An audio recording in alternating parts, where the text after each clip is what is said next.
We should continue our session with CEO of AKK. Mr. György Barcza, please deliver your presentation. Thank you. Pleasure to be here, and thank you for the invitation. First, I just would like to introduce our point of view and what is the situation in Hungary. Generally, we started from a very risky position where the share of FX denominated debt in government debt was 51% in 2011, after Hungary took a very large IMF EU loan during the financial crisis. Since then, the government decided to reduce the FX share as much as possible according to the market conditions, and last year it stood at 39%, and it has been lowering slowly but steadily. I can confirm that. We also have some other goals, or I would say principles. One is to increase the share of households' ownership in debt. It started from almost zero. It was to 2% in 2008. Now, or the end of last year, it stood at 9.5%, and I think it can increase by roughly 2-3 percentage points per year. So we hope that in 4 or 5 years' time, the ownership of debt by local households could be around 20%. And we also try to diversify the investor base. We have some special bonds, a locally issued euro-denominated bond, so-called residency bond, and also we are looking at new markets where we can issue, maybe at the beginning, not a large size bond, but something like a smaller size start to introduce Hungary, and by time increase the presence of Hungary as an issuer. We are looking around the world, and from the US to Latin America and especially Asia, and we found that the RMB, especially offshore RMB market, as was mentioned just before me, is an appealing market because it's been growing rapidly, and there are a lot of opportunities. So we also looked at the volume of primary auctions and the size of the market, and you can also see, maybe not the first time today, the size of the RMB deposits and the dim sum bond issuance. So we see that there is really a large sum of money that is waiting to be invested. The biggest issuances came from the UK and France. As you can see, these issuances had a size of 3 billion RMB, and as also was just mentioned, the investors' geographical distribution was quite widespread, and a lot of investors and a lot of type of investors took part in these issuances and in these investments. So in this respect, it's also, I mean, a kind of positive factor for us, because it means diversifying our investor base.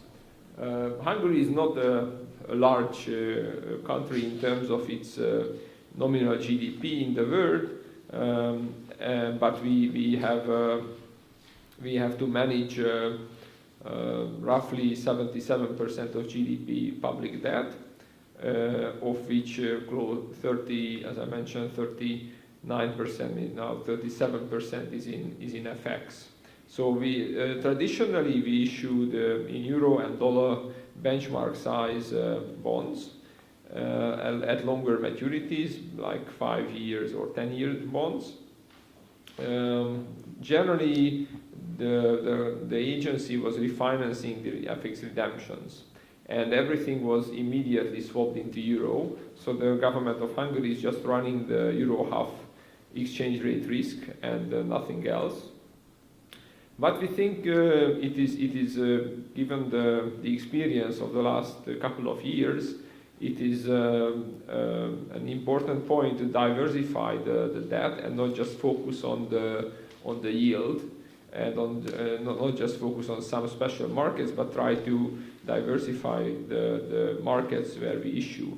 And we think that this is not part of the plan. So given that we have some press correspondence here, I would emphasize that this is not part of our plan. So what I'm just mentioning is a research that we did as an opportunity that could be a possibility for the future. So we do not plan currently to issue in RMB, offshore RMB or dim sum bonds, but we took a look, of course, as a wise man do, that who takes account into all the opportunities. So we think that the possibility would be to issue a shorter maturity bond, something between 1 and 3 years. My colleagues wrote that the size could be 2-3 billion. I think this would be a little bit the maximum, especially at first.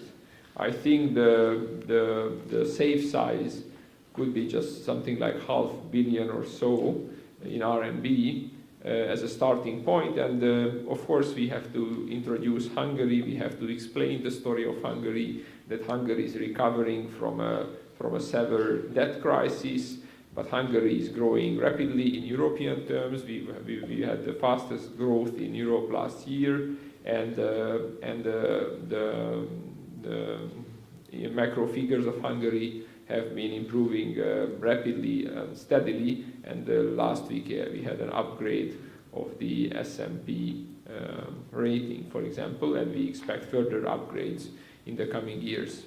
And this issuance can basically have two purposes. One possibility is to take part in the general financing of the FX debt.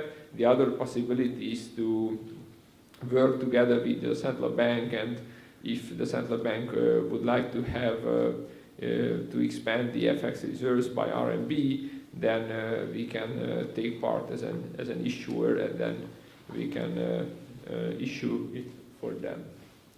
So overall, just as a summary, we also think that the RMB market has experienced a constant and intensive expansion during the last couple of years. So we absolutely agree that it's growing and more appealing. So it's a developing market. At the moment, as we see and as you have seen, issuers are mainly higher rated issuers, which is normal for a new market. So we saw this in other cases, that usually the first issuers are AAA or AA rated companies or sovereign issuers, and then as the market develops and the depth of the market and liquidity of the market improves, then lower rated issuers turn up.